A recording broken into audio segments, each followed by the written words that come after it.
Sensorial, obviamente, que proviene de los sentidos, de la activación de distintos tipos de neuronas aferentes, pero también viene de un componente emocional.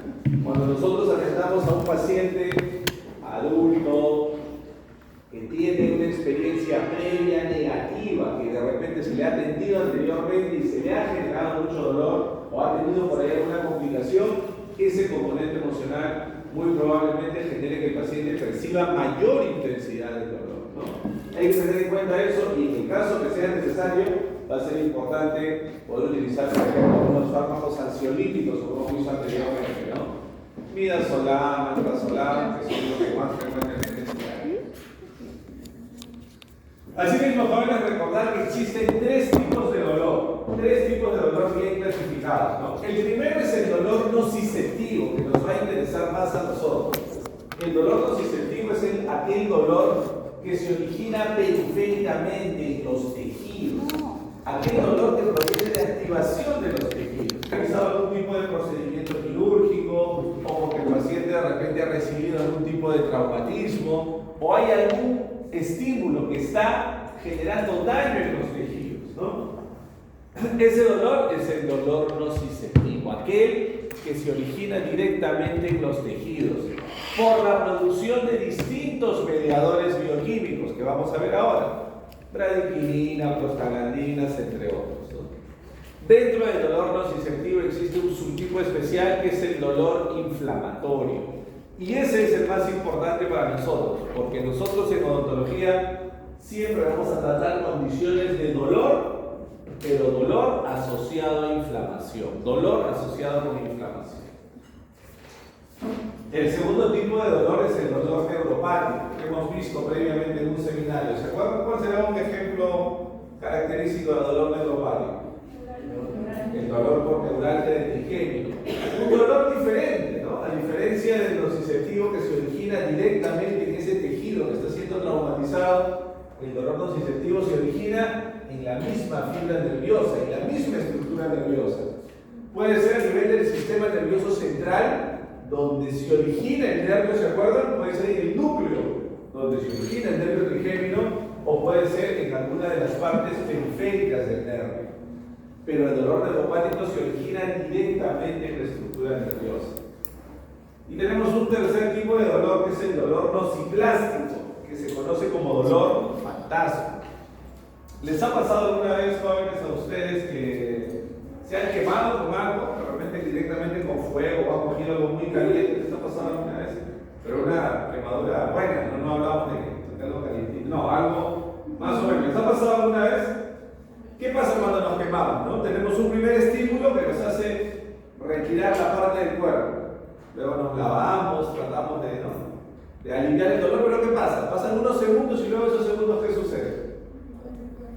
No hay estímulo, pero empezamos a tener un dolor más profundo, ¿no? Como una quemazón, como una sensación urente. Ese, por ejemplo, es un ejemplo de dolor nociplástico o dolor fantasma. ¿Por qué se llama dolor fantasma? Porque ya desapareció el estímulo, ya no está presente el estímulo, pero todavía se ha activado de forma tan intensa esa vía nociceptiva que a pesar que ya no está el estímulo, el paciente todavía siente dolor, ¿no? O habrán escuchado quizás alguna vez el caso de un paciente diabético, que tiene pie diabético, tiene alguna herida, una lesión. El paciente se descuida, se gangrena su pie, le cortan el pie, y cuando le cortaron el pie, ¿qué pasa luego? Que al paciente le sigue doliendo el pie que ya no tiene. Eso es un tipo de dolor nociplástico. Le duele el pie, le duele la pierna que ya no tiene. ¿Han escuchado eso alguna vez? Eso pasa eso. O le pica, quiere rascarse la pierna o el pie que ya no tiene. Porque esa vía nociceptiva se ha activado tanto, se ha activado de forma tan recurrente, que así ya no hay estímulo, ya no existe el miembro, se continúa activando y el paciente sigue teniendo ese malestar, ¿no? Entonces, esto, jóvenes, estos tres conceptos, que son los conceptos más básicos del dolor, nos lleva a un concepto más grande, que es el concepto de dolor mixto. ¿Sí? Obviamente, ¿qué será el dolor mixto? El dolor mixto es la coexistencia de los tres tipos de dolor. Los tres tipos de dolor coexisten, van a estar presentes. Pero obviamente, como siempre, como toda en la vida, siempre hay algo que predomina. Y para el caso nuestro, en odontología, hay muchos casos que se va a presentar dolor mixto. Por ejemplo, luego de una extracción de tercer molar retenido, por ejemplo, una disfunción temporomandibular. Pero para nosotros, ¿cuál de estos tres tipos de dolor creen que es el que va a predominar siempre, jóvenes? Nociceptivo, neuropático o nociplástico. ¿Cuál predominará siempre? Obviamente, el que hemos dicho inicialmente, nociceptivo. Entonces, para nosotros vamos a tener que enfrentar en muchos casos dolor mixto, pero siempre predominantemente nociceptivo. Predominantemente nociceptivo. ¿Ok? Con algunos componentes neuropáticos, algunos nociplásticos, y eso condiciona que yo en algunos casos voy a tener que usar más de un fármaco para poder aliviar el dolor de mi paciente. Entonces, que nos quede claro, ¿no? Obviamente, si hay diferentes tipos de dolor, se necesitarán también diferentes tratamientos. Será muy diferente un dolor agudo de origen dentario, por ejemplo, una pulpitis irreversible en una molar mandibular, muy diferente a un dolor neuropático por neuralgia del trigémino, muy diferente a un dolor por migraña que tiene un origen distinto, que se origina a nivel vascular en el sistema nervioso central, o muy diferente a un dolor por dismenorrea o cólico menstrual, o muy diferente a un dolor generalizado en un paciente terminal con cáncer. ¿Ok?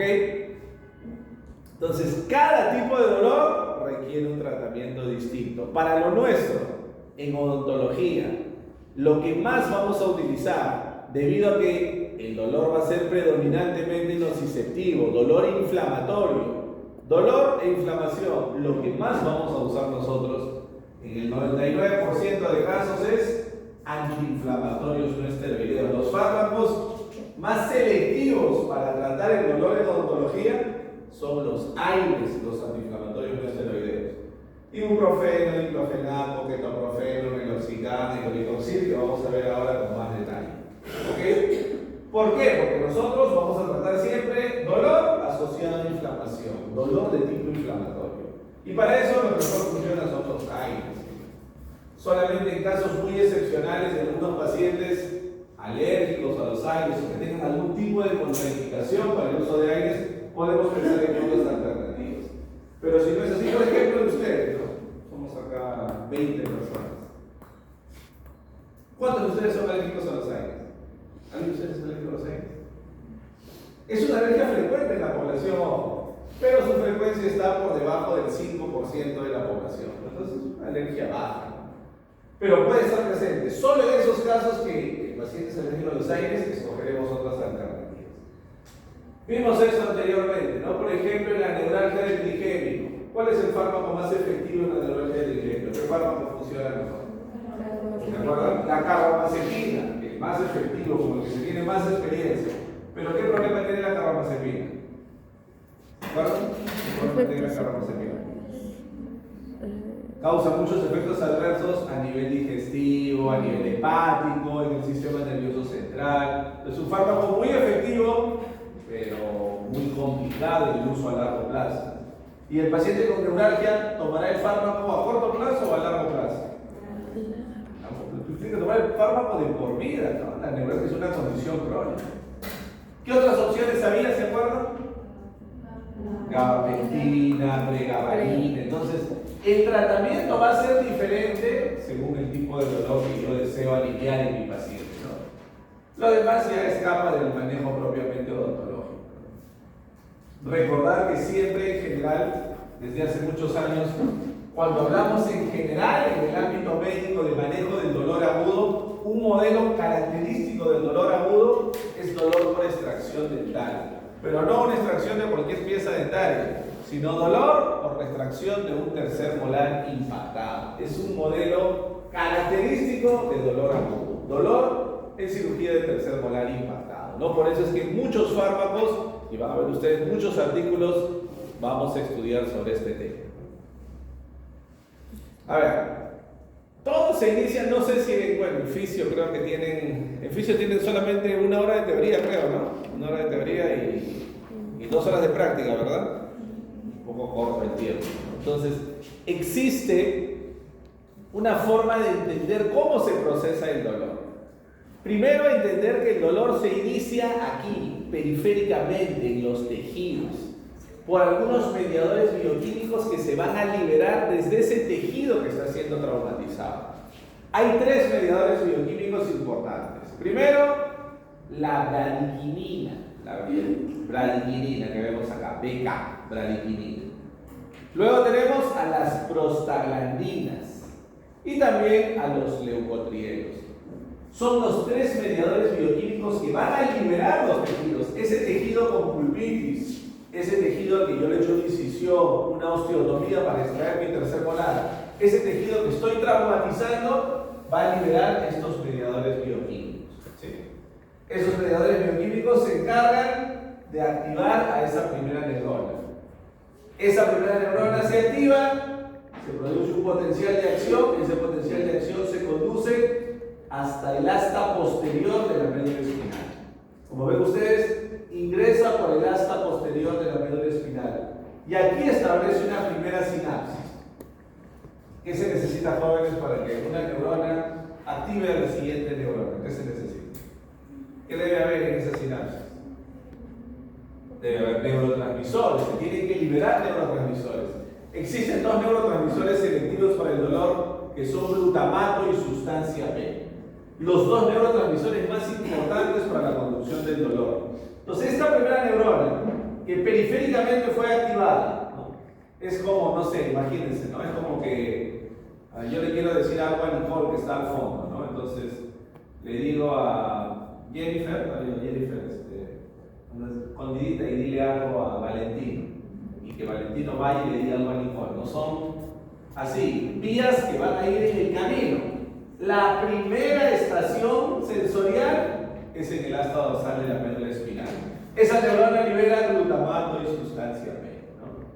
Al liberar glutamato y sustancia P, activa la segunda neurona, ¿no? La segunda neurona va, transmite la información hacia el tálamo. En el tálamo se establece una nueva sinapsis. Nuevamente esta neurona libera glutamato y sustancia P.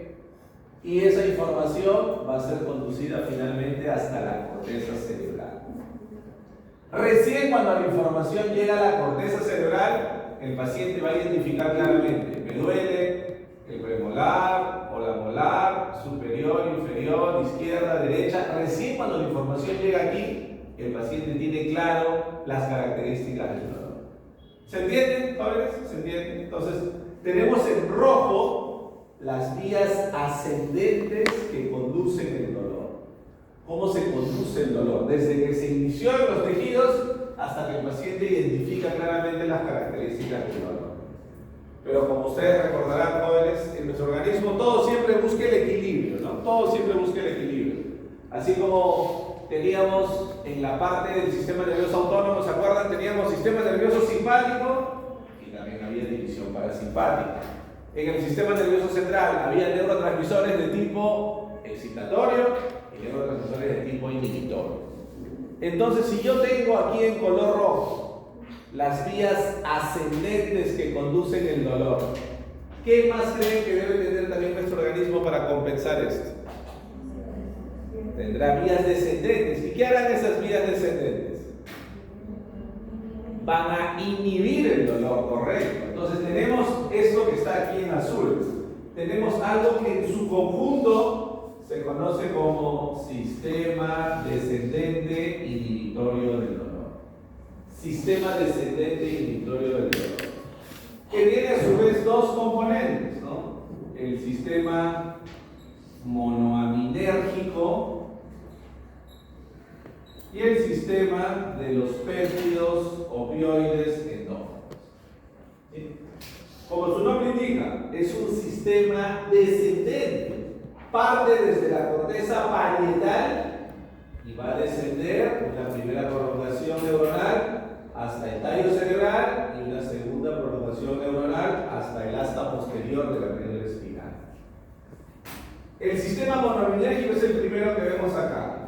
Se va a acumular dos neurotransmisores importantes, serotonina y noradrenalina. Se acumulan a este nivel. ¿Qué hace la serotonina y noradrenalina? hacen que se disminuya la liberación de neurotransmisores. Y además, la neurona que está conduciendo la información de manera ascendente se hiperpolarice, por lo tanto disminuya su actividad. Lo mismo, la segunda parte, que son los péptidos opioides endógenos. Existen tres tipos de péptidos opioides endógenos, ¿no? Las beta-endorfinas, las dinorfinas y las encefalinas. En ese orden de importancia. Las más importantes son las que tenemos ahí, las beta-endorfinas. Las beta-endorfinas son moléculas endógenas que nuestro propio organismo produce, pero van a tener un efecto muy potente en la inhibición del dolor, como les decíamos. Presinápticamente van a inhibir la liberación de neurotransmisores del dolor y postsinápticamente van a hiperpolarizar a esa neurona que está conduciendo la información nociceptiva. Al hiperpolarizarse, la neurona disminuye su activación. A ver, esto por ejemplo, jóvenes, es motivo de que nosotros tengamos distinta percepción frente al dolor, ¿no? Imagínense ustedes, vamos a poner un ejemplo muy sencillo. Imagínense que, no sé, ¿no? Que en este momento se cae esto que tenemos acá, ¿no?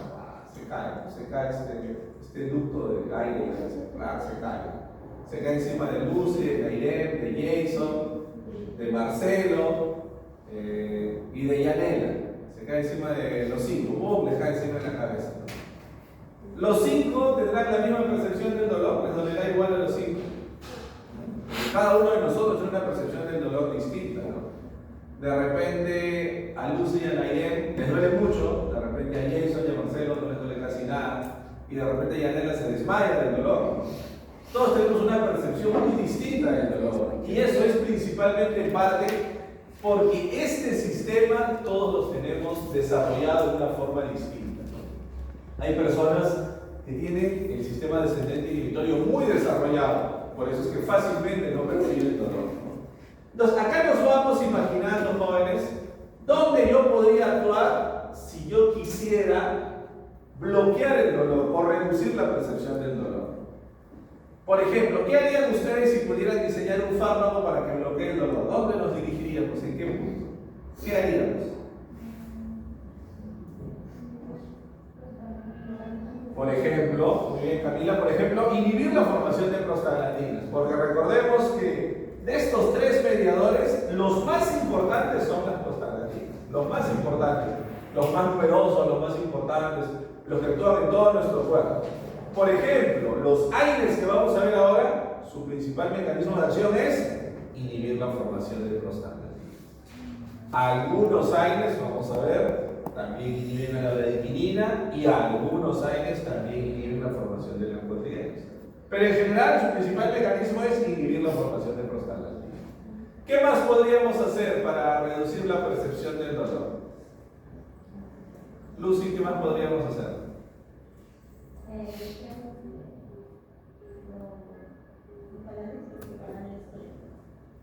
¿Dónde hay canales? Ya, pero para bloquear esa activación es mejor bloquear la formación de los mediadores bioquímicos. ¿Qué más? ¿Qué más podríamos hacer? Marcelo, ¿qué podríamos hacer? Si tuviéramos la capacidad de diseñar un fármaco, ¿qué podríamos hacer? Evitar la producción de glutamato. ¿Perdón? Evitar la producción de glutamato. Ya, muy bien. Disminuir la producción de glutamato, reducir la producción de glutamato. O si no, también bloquear los receptores para el glutamato. Lo que hacen, por ejemplo, los analgésicos opioides. La morfina, el fentanilo, en parte el tramadol. ¿Qué más podríamos hacer? Está fácil. Hemos visto que podríamos bloquear algunos mediadores bioquímicos, podríamos reducir la liberación de neurotransmisores del dolor. ¿Qué otra cosa más podríamos hacer?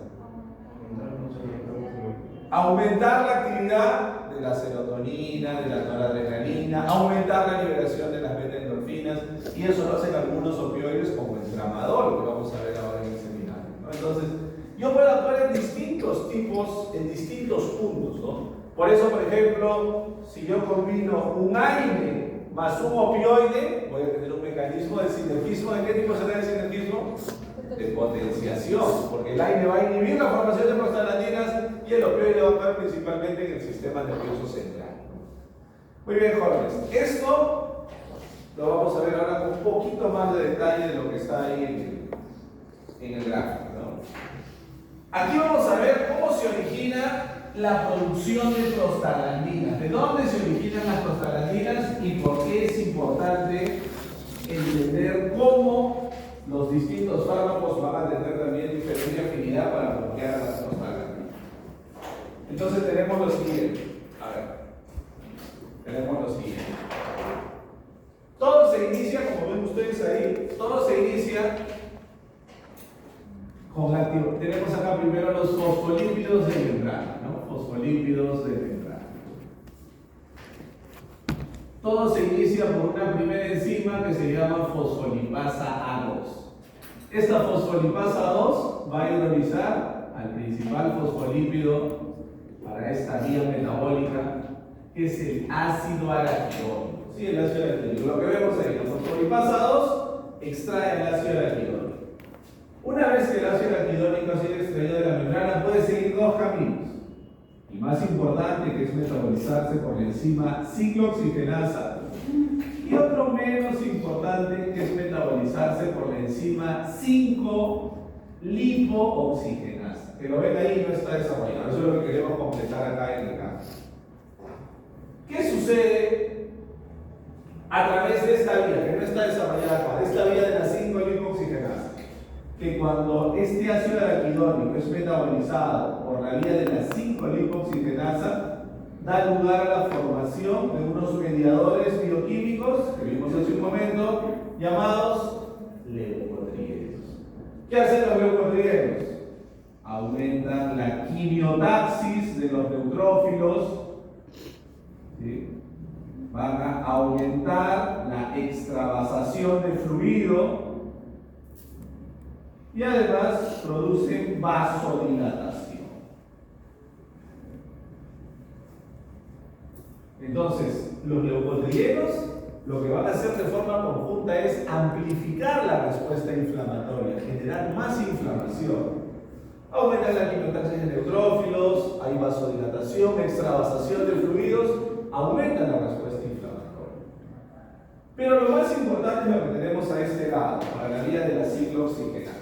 Y eso es bastante... Bueno, acá lo ponemos de manera general, ¿ok? Ahí lo escribimos sobre la pizarra. En la ciclooxigenasa yo tengo una ciclooxigenasa 1, que es una ciclooxigenasa fisiológica o constitutiva, o también puede ser metabolizado por la ciclooxigenasa 2, que es una ciclooxigenasa patológica o inducible. Y eso es lo que vamos a ver acá en la proyección. Más fácil lo ponemos. Ahora escribir acá en la pizarra, más fácil. A ver. Estas dos enzimas tienen un papel completamente diferente, ¿no? La enzima ciclooxigenasa 1, COX-1, se llama enzima constitutiva. ¿A qué nos suena, jóvenes, la palabra constitutiva? ¿Qué significará constitutiva? ¿A qué nos suena la palabra constitutiva?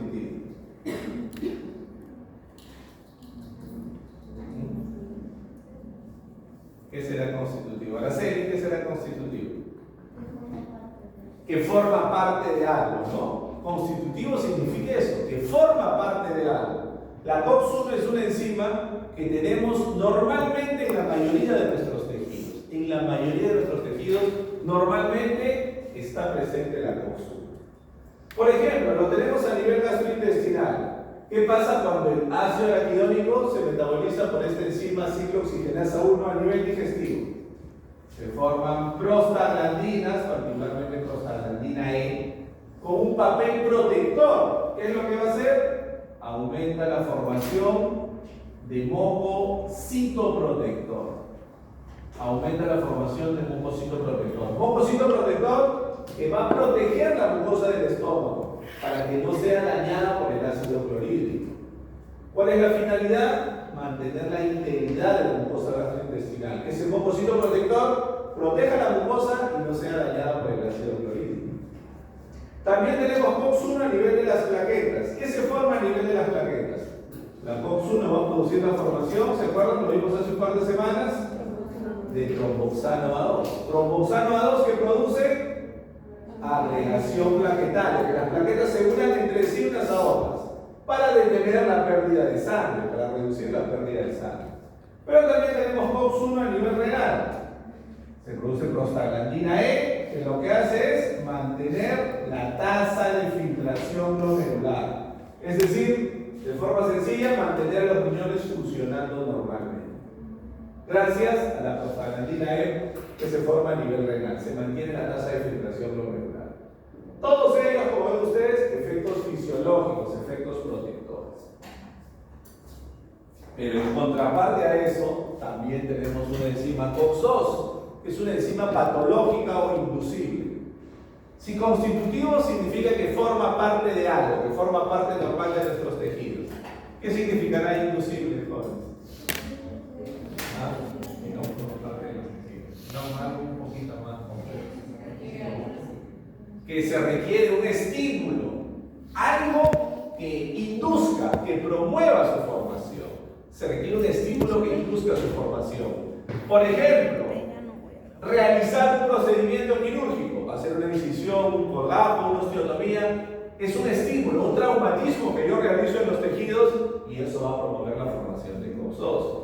Quizás la presencia de unas bacterias que generan una infección promueve la formación de COX-2. Eso significa inducible, que va a necesitar un estímulo previo que induzca, que favorezca su formación. Y aquí se forman prostaglandinas con un papel patológico para el paciente. Prostaglandinas patológicas que obviamente ¿qué van a causar? Dolor e inflamación. Entonces está muy claro. Tenemos COX-1 fisiológica, causa efectos protectores. COX-2 patológica, causa efectos negativos para el paciente. ¿Dónde actúan los AINES que nosotros vamos a usar comúnmente? ¿Dónde actúan los AINES? Los AINES inhiben de forma no selectiva ambas enzimas ciclooxigenasas. Vamos a ver que eso va a ir variando según el AINE en particular. Algunos inhiben más a la COX-2, algunos inhiben más a la COX-1, algunos inhiben en ambos sentidos ambas enzimas, casi en el mismo porcentaje. ¿Qué pasará, jóvenes, cuando yo inhibo la enzima ciclooxigenasa 2? ¿Qué pasará? Cuando yo inhibo la COX-2, ¿qué sucederá? Ya no se van a formar las prostaglandinas que causaban dolor e inflamación, entonces ¿qué efecto voy a tener? Efecto analgésico, efecto antiinflamatorio, algo favorable, algo bueno para mi paciente. Pero ¿qué pasa si el AINE que yo administro inhibe un porcentaje muy alto a la COX-1? ¿Qué pasa si inhibo la COX-1? Ya no hay un mucosito protector. ¿Qué podrá haber? El ácido clorhídrico va contactando con la mucosa del estómago, puede haber, y si es un tratamiento más prolongado, quizás una úlcera o hasta una hemorragia del intestino. ¿Ok? ¿Qué pasa si inhibo la formación de tromboxano a nivel de las plaquetas?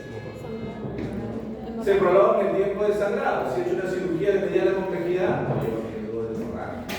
¿Qué pasa si inhibo las prostaglandinas a nivel renal?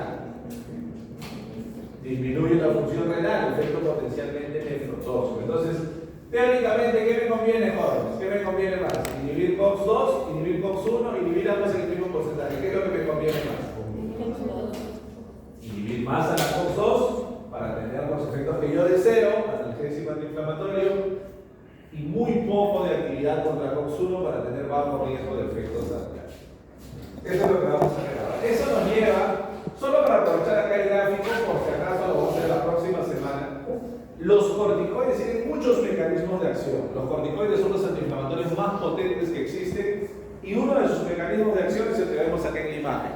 Los corticoides actúan en el primer nivel, inhibiendo a la primera enzima que inicia toda la cascada de reacciones de la respuesta inflamatoria. Entre los múltiples mecanismos de acción, los corticoides inhiben a la enzima fosfolipasa A2. Pero bueno, a ver, veamos entonces, queremos saber, hoy día nuestro tema es AINES. ¿Qué diferente afinidad tienen los AINES para inhibir a las enzimas ciclooxigenasas?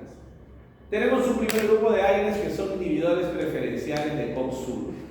¿Qué pasará con estos AINES, jóvenes? ¿Tendrán efectos adversos? Sí, al inhibir más a la COX-1 tendrán alto riesgo de efectos adversos. ¿Qué significa inhibidor preferencial? Que inhibe realmente ambas enzimas, COX-1 y COX-2, pero tiene más afinidad, más preferencia para inhibir a la enzima COX-1.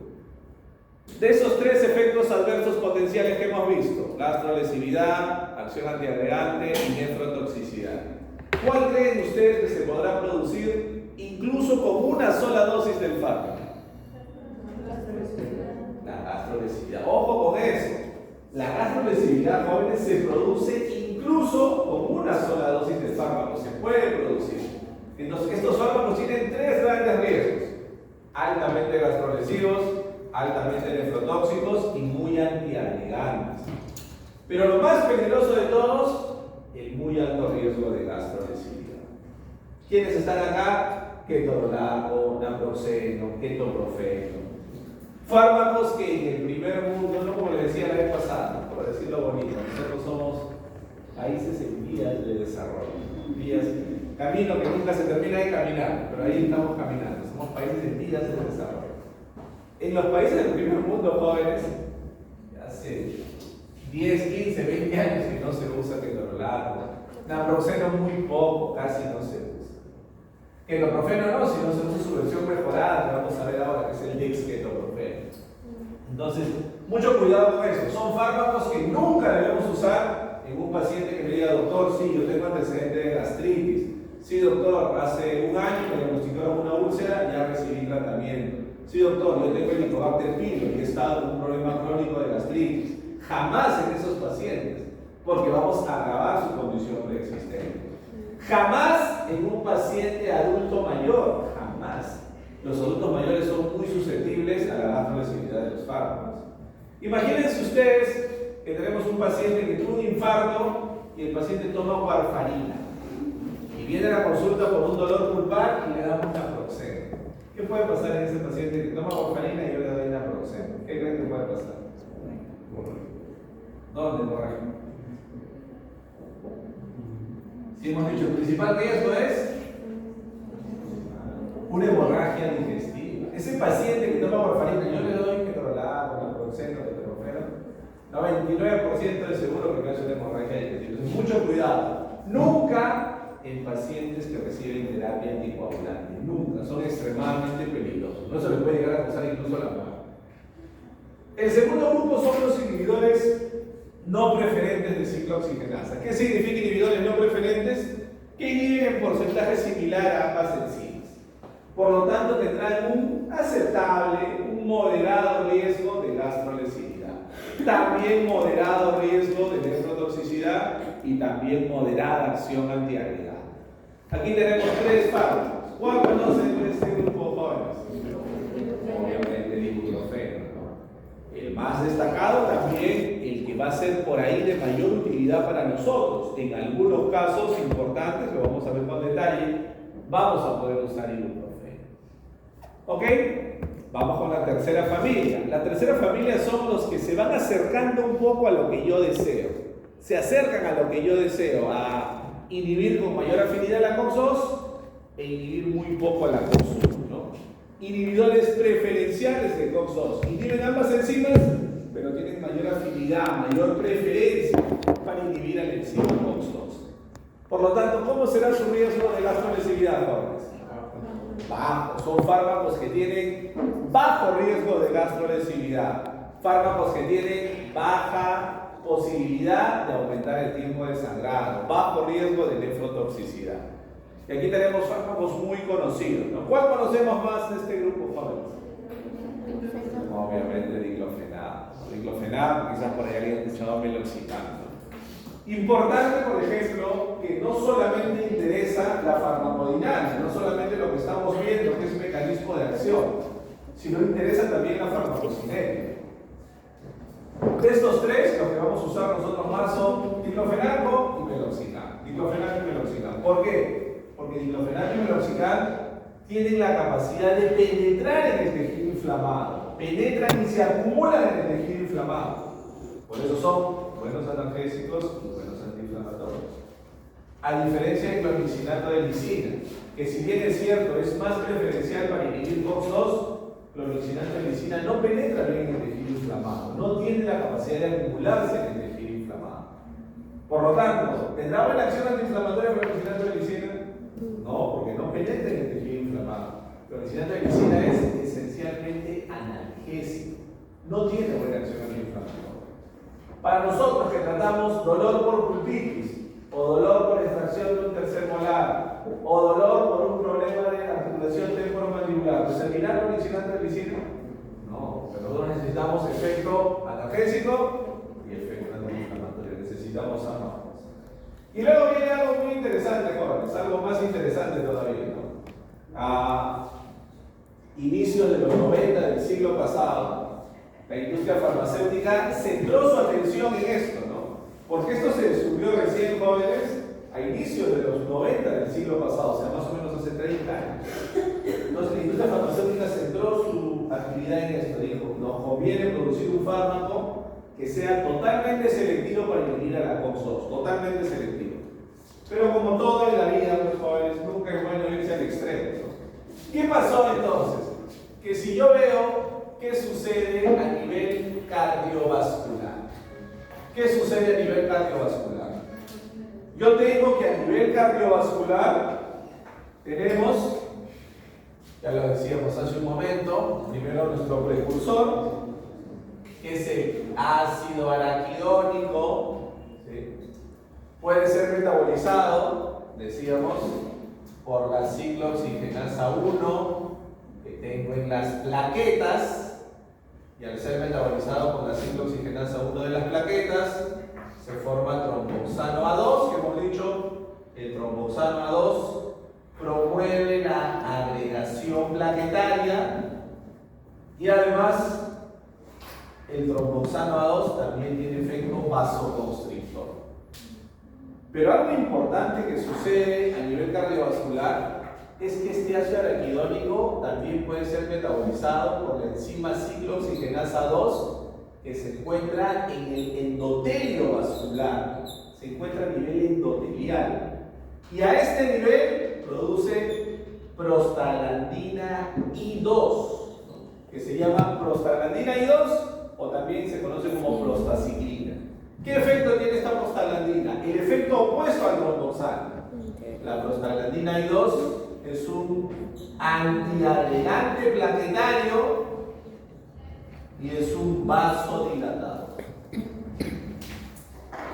Entonces, la industria farmacéutica a inicios de los 90 del siglo pasado se enfocó en estudiar este grupo, fármacos que inhiban con gran selectividad a la enzima ciclooxigenasa 2.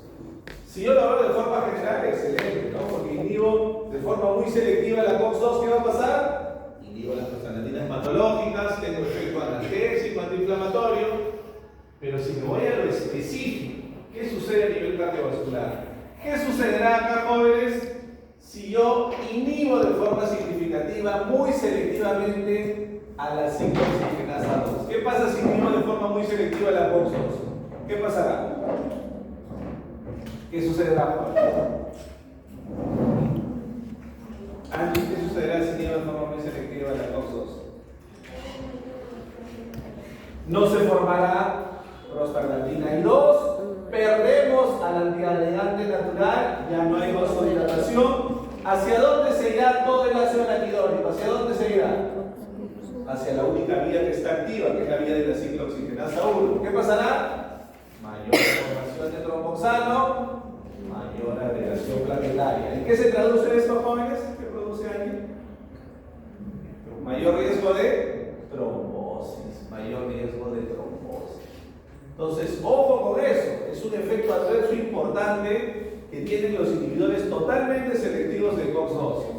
Son fármacos muy seguros a nivel digestivo, muy seguros, mínimo, casi inexistente riesgo de gastrolesividad, pero potencialmente peligrosos a nivel cardiovascular. Ojo, solamente ese peligro se manifiesta de manera significativa en pacientes que ya tienen antecedentes de enfermedad cardiovascular.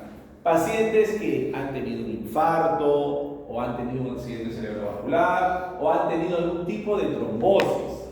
Para ellos es el riesgo. En ese grupo de pacientes están contraindicados este grupo de fármacos. ¿Ok? Si mi paciente de repente es un hipertenso mal controlado, diabético mal controlado, obeso con hipercolesterolemia, prohibido usar estos fármacos. Pero si mi paciente salía como ustedes, un adulto, joven, sano, no hay problema, ahí no habrá ese mayor riesgo de trombosis. ¿Se entiende, jóvenes?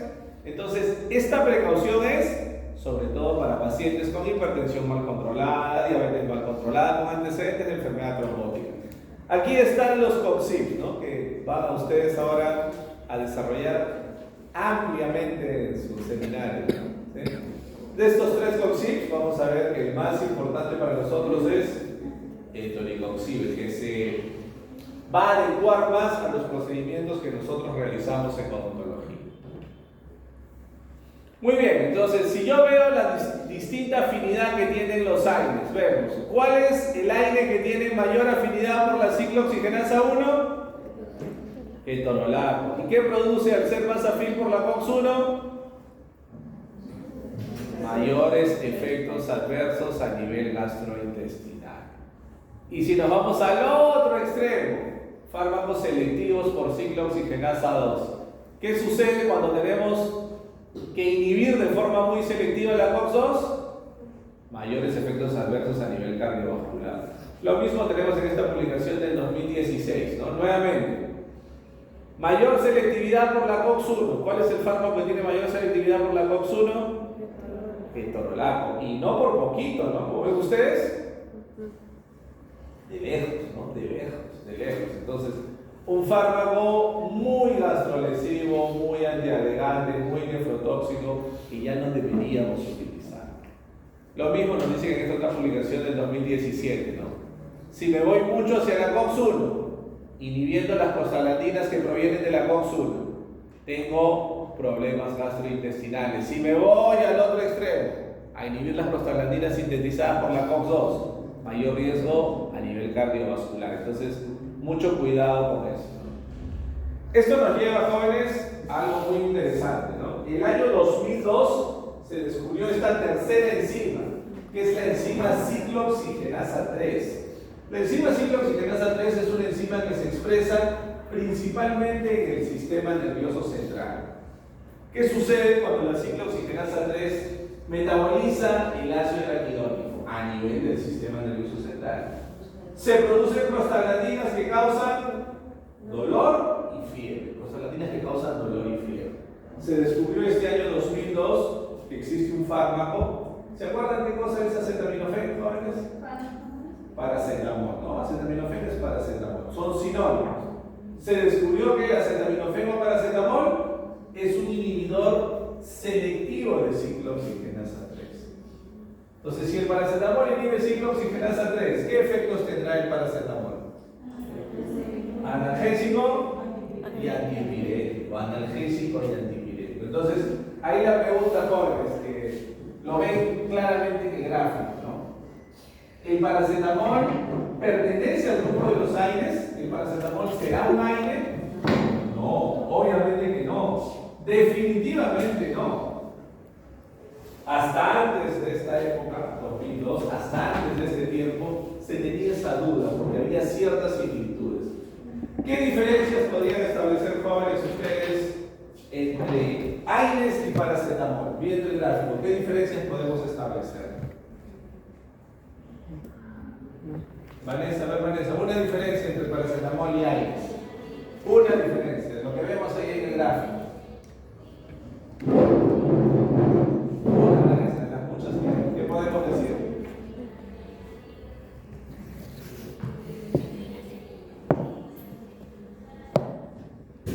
Jennifer, una diferencia entre paracetamol y AINES.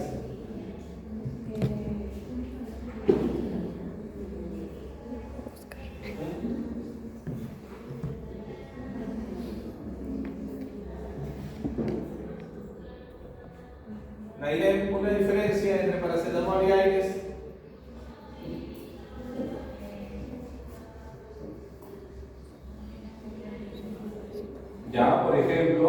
Los AINES son analgésicos, antiinflamatorios, antiagregantes plaquetarios. Paracetamoles, ¿qué cosas hay? Analgésico y antipirético, ¿no? ¿Qué se prende ese celular? Porque eso es su nombre. ¿Su celular? En Navidad, vamos a Navidad ya se ve. Entonces, una diferencia. ¿Qué otra diferencia habrá? ¿Qué otra diferencia habrá? Jason, ¿qué diferencia habrá adicionalmente entre AINES y paracetamol?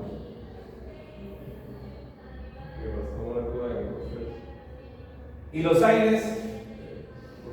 COX-1 y COX-2, ¿no? Muy fácil. AINES inhiben COX-1 y COX-2 con distinta afinidad, como hemos visto, y paracetamol inhibe COX-3. Los AINES actúan periféricamente en los tejidos. Paracetamol actúa en el sistema nervioso central.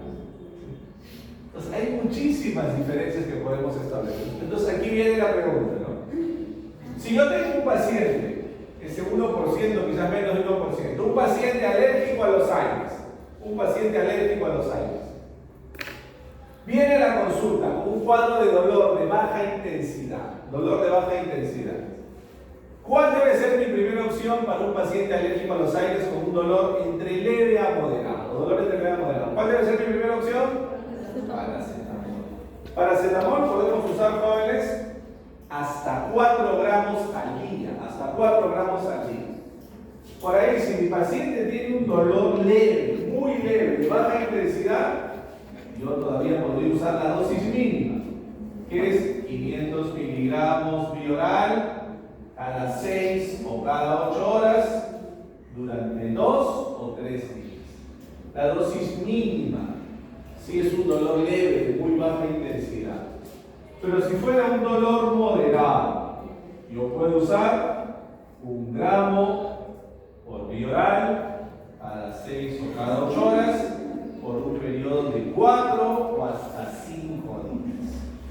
¿Sí? Podemos usar de paracetamol en un adulto hasta 4 gramos al día. Y si queremos verlo para un paciente niño, podemos usar hasta 50 miligramos por kilo al día. ¿Qué vamos a ver? Importante destacar en pacientes pediátricos, porque paracetamol va a ser el fármaco más seguro en pacientes pediátricos. Entonces, si es leve, la dosis mínima. Si es un dolor moderado, nos vamos a la dosis más alta, que es hasta 4 gramos al día. ¿Se entiende, jóvenes? ¿Sí? ¿Se entiende? Pues hay de alguna manera, es muy importante reconocer esto, ¿no? ¿Qué pasará si mi paciente es alérgico a los AINES, pero el dolor que tiene ya no es leve a moderado, sino es un dolor de moderado a severo, de más alta intensidad? Para ese caso especial de alérgico a los AINES, con un dolor de alta intensidad, moderado a severo, usaremos analgésicos opioides, que vamos a ver ahora, tramadol, codeína, ¿sí? Para ese caso excepcional. Veamos entonces. ¿Qué podemos ver acá, jóvenes, brevemente? ¿Qué tendrán en común estos AINES que vemos ahí según su grupo, según su estructura química? ¿Qué tendrán en común?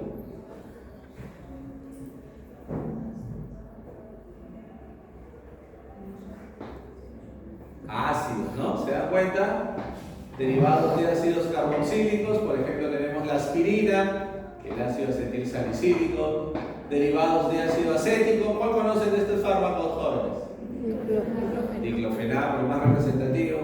Derivados de los ácidos propiónicos, ¿cuál conocen más, jóvenes? Ibuprofeno. Por ahí los que se dejan llevar por la publicidad engañosa, naproxeno. El fármaco más antiético que existe, naproxeno, ¿no? El más antiético que existe. No ven publicidad por todos lados, ¿no? Van al estadio, ven el fútbol, van al estadio, hay 50 paneles de naproxeno, ¿no? Hay ómnibus que tienen carteles que dicen naproxeno, Apronax, ¿no? Con nombre comercial todavía. El fármaco más antiético que existe, ¿no? Los fármacos no se promocionan como si fueran caramelos, ¿no? El más antiético que existe. Acá, de estos ácidos fenólicos, ¿conocen algunos, jóvenes? Meloxicam, que vamos a ver ahora, de los ácidos pirrónicos, ketorolaco. Entonces, Un dato importante es que los AINES químicamente son moléculas ácidas, todos, sin excepción, todos son moléculas ácidas. Por lo tanto, cuando yo voy a usar un AINE por vía oral, ¿qué me convendrá más? ¿Utilizar un AINE con el estómago lleno o con el estómago vacío? Obviamente con el estómago lleno, ¿no? Es preferible usarlos cuando empleamos vía oral, siempre con el estómago lleno, después de haber ingerido alimentos. Siempre es preferible de esa manera. Veamos entonces, jóvenes, algunos agentes representativos, ¿no? Quedan todavía unos minutos. Tenemos 20 minutos. El primero de ellos es el diclofenaco. Diclofenaco es un aire muy equilibrado, muy equilibrado. Tiene muy bien desarrollados los dos efectos que nosotros deseamos. Muy buen analgésico y muy buen antiinflamatorio. Tiene bien desarrolladas ambas actividades. En el caso particular del diclofenaco, predomina un poco más la acción antiinflamatoria. ¿Por qué en el caso particular del diclofenaco predomina más la acción antiinflamatoria? Porque diclofenaco, aparte de inhibir COX-1 y COX-2 con mayor afinidad por COX-2, diclofenaco también inhibe a la enzima lipooxigenasa. ¿Y qué pasará, jóvenes, si inhibe la enzima lipooxigenasa? Bueno, explicamos hace un momento. ¿Qué pasa si inhibimos la enzima lipooxigenasa?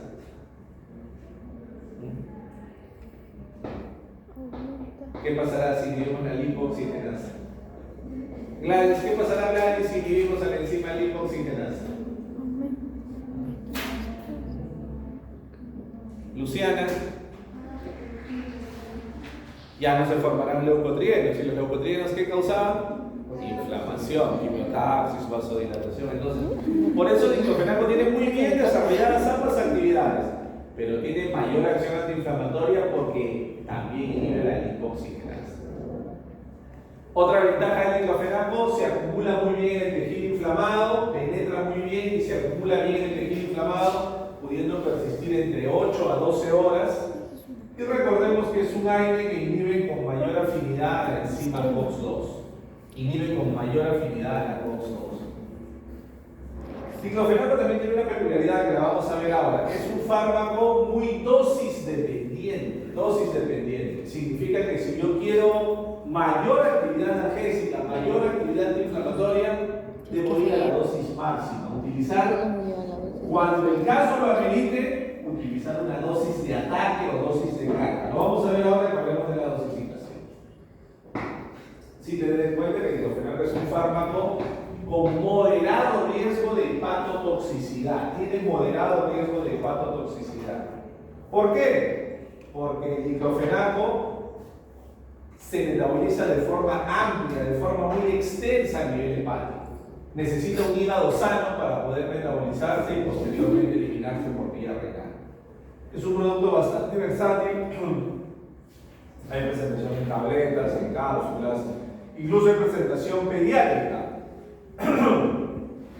Hay diclofenaco en gotas, diclofenaco en suspensión para pacientes niños y obviamente también la vía inyectable. El nombre comercial original de diclofenaco, jóvenes, es Voltaren. Voltaren es el producto original. La presentación inyectable viene de 75 miligramos en 3 mililitros. 75 miligramos en 3 mililitros. Usualmente el inyectable se emplea cada 12 horas. Cada 12 horas. Puede ser por 1 o 2 días como máximo. No se recomienda usar el inyectable más de 2 días, porque si lo usamos más de 2 días, aumentará su potencial hepatotoxicidad. ¿Sí? Si yo voy a continuar la terapia, debo continuar ya por vía oral, no por vía inyectable. La vía oral, la presentación más común es de 50 miligramos, que se puede usar cada 8 horas durante 3 o 4 días más. Una recomendación que vamos a aplicar siempre para el caso de diclofenaco es que la terapia en total no debe durar más de 5 días. Y eso se aplica para todos los AINES. En odontología, la terapia con AINES no debe extenderse más allá de 5 días, máximo 5 días. Si el caso es entre leve a moderado, yo empiezo directamente con vía oral, no hay problema. 50 miligramos cada 8 horas, por 3 días, 4 días. Pero si es un dolor moderado a más que va progresando, preferible empezar con vía inyectable. ¿Por qué les decíamos que hay un tema dosis dependiente? Pasa algo importante, ¿no? Diclofenaco el primer día, solamente el primer día, podemos usar máximo 200 miligramos al día. Y desde el segundo día en adelante, la dosis máxima permitida se reduce a 150 miligramos al día. ¿Por qué es importante esto? ¿Por qué es importante reconocer? Primero, para todo fármaco hay que saber siempre la dosis máxima.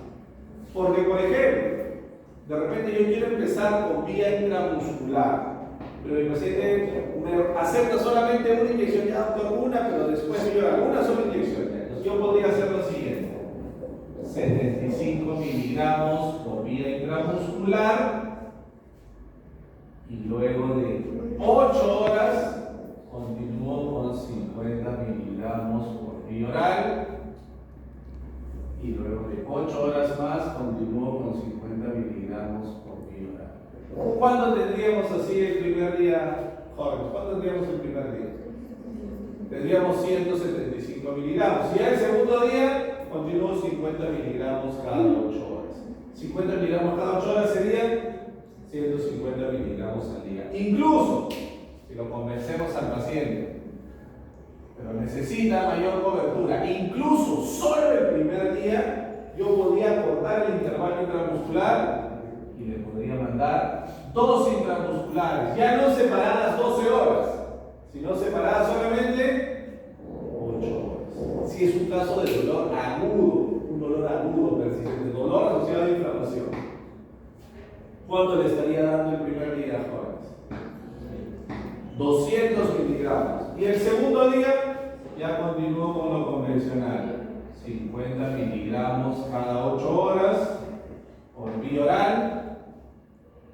¿Sí?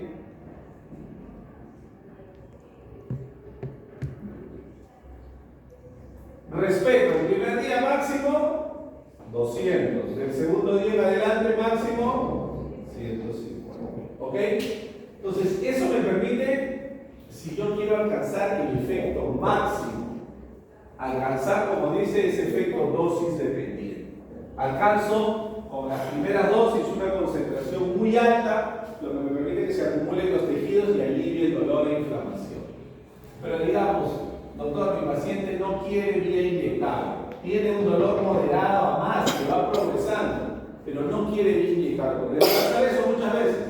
El paciente necesita vía inyectable, pero no quiere inyectable.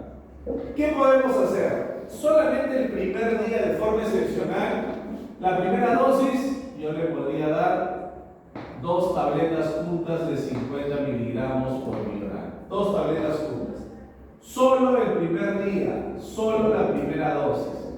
Y luego continúo con 50 miligramos por vía oral cada 8 horas hasta el final. ¿Cuánto le estaríamos dando el primer día, jóvenes? 200 miligramos. Y los demás días, 150 miligramos. Es muy importante porque diclofenaco tiene esa peculiaridad. Hay que saber utilizarlo bien. Cuando el paciente tiene un dolor de moderado a severo, siempre la primera dosis debe ser más alta. Si es vía oral, 2 tabletas juntas, o si fuera mejor, incluso al menos un inyectable, al menos la primera dosis que sea inyectable. ¿Se entendió? ¿Se entendió? Por ejemplo, otra ventaja del diclofenaco es que acepta muchas asociaciones, viene combinado con otros fármacos que mejoran su actividad. Por ejemplo, tenemos una combinación muy buena que es diclofenaco con paracetamol. Ya lo hemos visto antes, jóvenes. ¿Qué ejemplo será diclofenaco con paracetamol? Ejemplo de qué tipo de sinergismo. ¿Se acuerdan? Lo hemos visto en sus seminarios. ¿Qué tipo de sinergismo será? Antagonismo, van a decir ahora. Falta un ciclo para tenerlo claro. ¿Ah? ¿Qué tipo de sinergismo? Facilitación, dice su compañero. De suma, falta un ciclo. El próximo ciclo ya queda más claro. ¿Qué tipo de sinergismo será, Camila? De potenciación, ¿no? ¿Cómo actúa diclofenaco, jóvenes? Acabamos de ver. ¿Cómo actúa diclofenaco? Diclofenaco inhibe COX-1 y COX-2, mayoritariamente a COX-2. ¿Y paracetamol? Inhiben el COX-3. Y si son dos fármacos que inhiben el dolor, pero con mecanismo de acción diferente, ¿qué tipo de sinergismo será? Obviamente, sinergismo de potenciación. Tenemos, por ejemplo, el nombre comercial Doloneurolex Forte en tabletas, o también tenemos Dolocordralan Extra Forte, ¿sí? Vamos a usar una tableta cada 8 horas por 3, 4 o 5 días según la necesidad de mi paciente. Y acá, jóvenes, en este caso, yo podría hacer dosis de carga, podría usar el primer día 2 tabletas juntas. ¿Podríamos utilizar? ¿No podríamos utilizar? ¿Sí? Vanessa, ¿qué dice? ¿Se puede utilizar 2 tabletas juntas el primer día? ¿Ah? Lucy, ¿se puede? Sí, no, claro que se puede. ¿Cuánto le estaría dando si le doy 2 tabletas juntas solamente la primera dosis? ¿Cuánto le estaría dando? Le estaría dando 7 de diclofenaco y 1 gramo de paracetamol. Y luego ya continúo una tableta cada 8 horas, ¿no? Entonces, los fármacos funcionan bien, jóvenes. La cosa es saber cómo utilizarlos, ¿no? Saber cómo utilizarlos. Existe también otra asociación, que la vas a mencionar seguro ahora en su seminario, a quien le toca hablar de opioides, otra asociación que combina diclofenaco con codeína y la tenemos con el nombre comercial Voltaren Forte. Viene 50 de diclofenaco y una dosis alta, 50 miligramos de codeína. Un poco difícil de conseguir en nuestro país y precisamente por la presencia de este opioide requiere un recetario controlado, ¿no? Pero lo tenemos disponible acá en Perú. También vienen otras asociaciones, por ejemplo, combinado con vitaminas B, tiamina, piridoxina, cianocobalamina, vitaminas B que mejoran la actividad analgésica del diclofenaco. Ojo que las vitaminas B actúan a nivel de la médula espinal. Las vitaminas B reducen la liberación de glutamato, reducen la liberación de sustancia P, promueven la acción de las beta-endorfinas. Las vitaminas B lo que hacen es promover el sistema descendente inhibitorio del dolor. Entonces, potencian el efecto analgésico del diclofenaco, ¿no? Este es un artículo que publicamos, creo que le pusieron la vez pasada, me parece, ¿no? Le pusieron la vez pasada, no sé si faltaba. Un artículo que publicamos hace unos años, precisamente donde compara diclofenaco solo versus diclofenaco con vitaminas B. Un artículo que publicamos en la revista española de cirugía oral infantil y adolescencia. Luego lo revisan con más detalle, ¿no? A ver, hablemos de ketorolaco. Ketorolaco tiene desde el inicio, desde hace 30 años cuando se usaba, una gran limitación. Que ketorolaco es buen analgésico, pero no tiene buena actividad antiinflamatoria. Su acción antiinflamatoria es mínima, es muy pobre. Y eso es una gran deficiencia para nosotros. Pobre acción antiinflamatoria. Además, ketorolaco tampoco se acumula en el tejido inflamado. No se acumula en el tejido inflamado, se va a eliminar muy rápidamente. Llega a la circulación, se distribuye bajo porcentaje en los tejidos, rápidamente sale de los tejidos. Solamente dura entre 4 a 6 horas. Además, como sabemos, ketorolaco es el aire más preferencial para inhibir a la COX-1 y por lo tanto es el que tiene más riesgo de gastrolesividad, más riesgo de nefrotoxicidad y más riesgo de potencial hemorragia postquirúrgica. Si yo he hecho una cirugía de mediana a mayor complejidad y le doy al paciente ketorolaco, habrá mayor riesgo de sangrado postquirúrgico por esa acción antiagregante plaquetaria. Era un fármaco versátil, tenía disponible todas las vías. Esto es solamente, jóvenes, de interés histórico, ¿no? No vamos a usar realmente, ¿no? Por ahí van a encontrar en la vida algún salvaje que siga usando todavía ketorolaco. Van a encontrar. Pero precisamente en ustedes está esa responsabilidad, ¿no? Está esa responsabilidad de no hacer eso y usar todas las opciones mejores que tenemos, ¿no? Es como antes, ¿no? Cuando alguien se resfriaba, tómate una amoxicilina para que te pase. Eso es una irresponsabilidad total. Porque saben ustedes que más del 95% de infecciones respiratorias en adultos son de origen viral. Y un antibiótico no me sirve para erradicar un virus. Entonces, eso genera resistencia. Entonces, algo así pasa. Nos van a encontrar por ahí, se acordarán de nosotros. Para que se den cuenta, la Agencia Española de Medicamentos, el año 2007, jóvenes, casi 20 años ya, publicó esta alerta sobre ketorolaco. Me dice, la evidencia actualmente disponible nos muestra que el riesgo de complicaciones graves de úlcera péptica, incluso hemorragia digestiva alta, es mayor con el uso de ketorolaco en comparación con otros antiinflamatorios. Por eso es que en el año 2007 España retiró ketorolaco del uso ambulatorio, solamente se restringió al ámbito hospitalario. Y en el año 2015 se retiró totalmente y ya nadie lo utiliza. Veamos un tercer fármaco, jóvenes, que es el ketoprofeno. Ketoprofeno es un fármaco también bastante equilibrado, que va a ser de utilidad para nosotros. Tiene buen efecto analgésico y buen efecto antiinflamatorio. En este caso particular, predomina más la acción analgésica. También ketoprofeno se acumula, penetra muy bien el tejido inflamado, se acumula persistiendo entre 8 a 12 horas. Sin embargo, su debilidad, recordemos, es que ketoprofeno va a inhibir con mayor preferencia a la enzima ciclooxigenasa 1. Y al inhibir con mayor preferencia a la ciclooxigenasa 1, ya sabemos que tiene alto riesgo de gastrolesividad. ¿Por qué ketoprofeno es tan buen analgésico? Porque antagoniza directamente a la bradiquinina. ¿Se acuerdan en qué funciona la bradiquinina, jóvenes? ¿Se acuerdan? Vimos hace un momento, ¿se acuerdan? ¿En qué funciona la bradiquinina?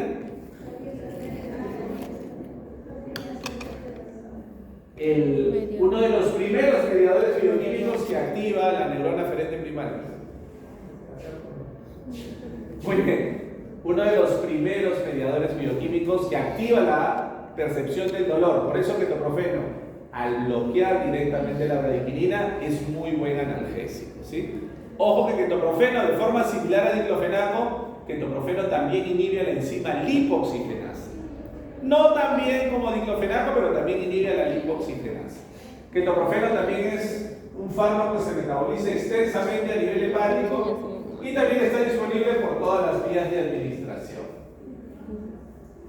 El nombre comercial original es Profenil. La ampolla viene de 100 miligramos en 2 mililitros y se utiliza cada 12 horas. La ampolla se utiliza cada 12 horas y la presentación oral, hay presentación de 50 y de 100 miligramos. Podemos usar 50 o 100 miligramos cada 8 horas durante 3 o 4 días.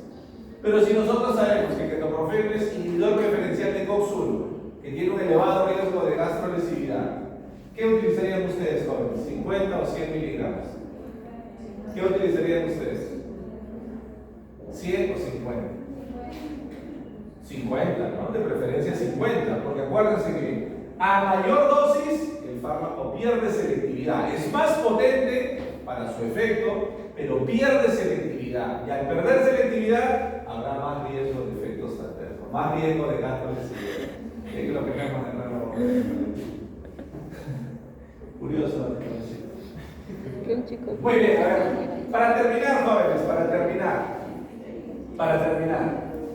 Todos los fármacos son una mezcla racémica. ¿Qué significa mezcla racémica?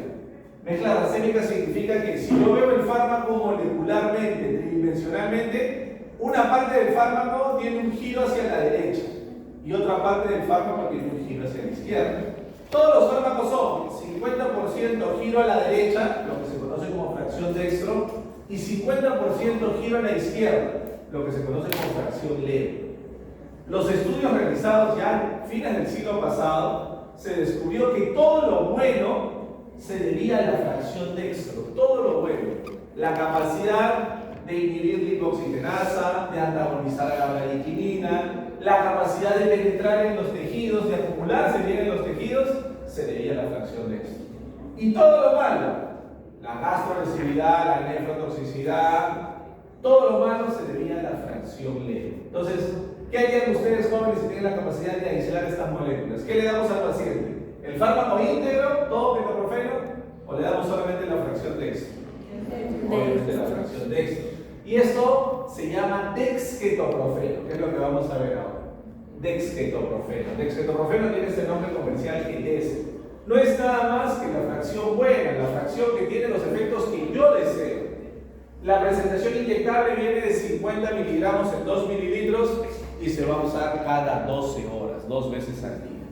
Y la presentación oral, un comprimido muy pequeñito de 25 miligramos, que se va a usar cada 8 horas por 3 o 4 días más. Esta es una excelente opción, jóvenes, una excelente opción. Hemos tenido la oportunidad, como les comentábamos en una sesión anterior, de viajar mucho y conocer la realidad de otros países, el primer mundo, ¿no?